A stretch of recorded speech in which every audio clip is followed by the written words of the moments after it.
حضرت عبداللہ بن عمر رضی اللہ عنہما نے بیان کیا کہ رسول اللہ صلی اللہ علیہ وسلم نے فرمایا کہ اللہ تعالیٰ اس کی طرف قیامت کے دن نظر رحمت نہیں کرے گا جو اپنا کپڑا تکبر و غرور کے سبب سے زمین پر گھسیٹ کر چلتا ہے۔ صحیح بخاری حدیث نمبر 5783۔ زبیر نے بیان کیا، کہا ہم سے موسیٰ بن عقبہ نے، ان سے سالم بن عبداللہ نے اور ان سے ان کے والد نے کہ نبی کریم صلی اللہ علیہ وسلم نے فرمایا جو شخص تکبر کی وجہ سے تہمت گھسیٹتا ہوا چلے گا تو اللہ پاک اس کی طرف سے قیامت کے دن نظر بھی نہیں کرے گا۔ حضرت ابو بکر رضی اللہ عنہ نے عرض کیا، یا رسول اللہ، میرے تہمت کا ایک حصہ کبھی لٹک جاتا ہے مگر یہ کہ خاص طور سے اس کا خیال رکھا کروں۔ آپ نے فرمایا تم ان لوگوں میں سے نہیں ہو جو ایسا تکبر کرتے ہیں۔ صحیح بخاری حدیث نمبر 5784۔ ابو بکر رضی اللہ عنہ نے بیان کیا کہ سورج گرہن ہوا تو ہم نبی کریم صلی اللہ علیہ وسلم کے ساتھ تھے۔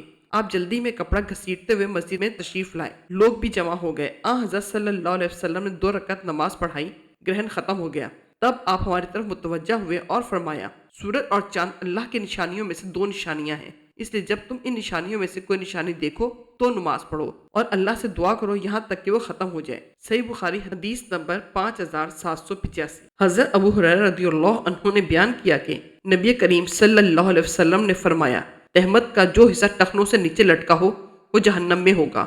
صحیح بخاری حدیث نمبر 5787۔ شعبہ نے بیان کیا، کہا ہم سے محمد بن زیاد نے بیان کیا، کہا کہ میں نے حضرت ابو ہریرہ رضی اللہ عنہ سے سنا، انہوں نے بیان کیا کہ نبی یہاں یہ بیان کیا کہ ابو القاسم صلی اللہ علیہ وسلم نے فرمایا بنی اسرائیل میں ایک شخص ایک جوڑا پہن کر کبر و غرور میں سرمست، سر کے بالوں میں کنگھی کیے ہوئے اکڑ کر اتراتا جا رہا تھا کہ اللہ تعالیٰ نے اسے زمین میں دھسا دیا اور وہ قیامت تک اس میں تڑپتا رہے گا یا دھستا رہے گا۔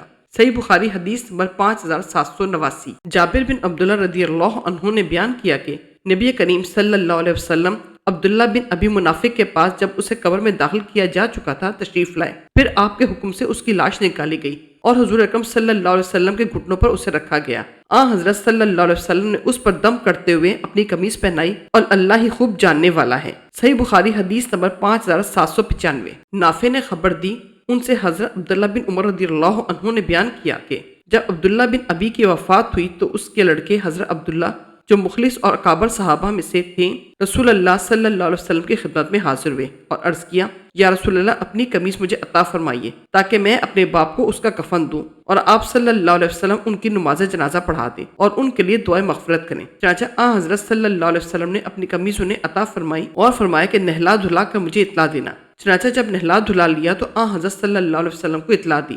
حضور صلی اللہ علیہ وسلم تشریف لائے تاکہ اس کی نماز جنازہ پڑھائیں، لیکن حضرت عمر رضی اللہ عنہ نے آپ کو پکڑ لیا اور عرض کیا، یا رسول اللہ، کیا اللہ تعالیٰ نے آپ کو منافقین پر نماز جنازہ پڑھنے سے منع نہیں فرمایا ہے اور فرمایا ہے کہ ان کے لیے مغفرت کی دعا کرو یا مغفرت کی دعا نہ کرو؟ اگر تم 70 مرتبہ بھی ان کے لیے مغفرت کی دعا کرو گے تب بھی اللہ انہیں ہرگز نہیں بخشے گا۔ پھر یہ آیت نازل ہوئی اور ان میں سے کسی پر بھی جو مر گیا ہو ہرگز نماز نہ پڑھیے۔ اس کے بعد حضرت صلی اللہ علیہ وسلم نے ان کی نماز جنازہ پڑھنی چھوڑ دی۔ صحیح بخاری حدیث نمبر 5796۔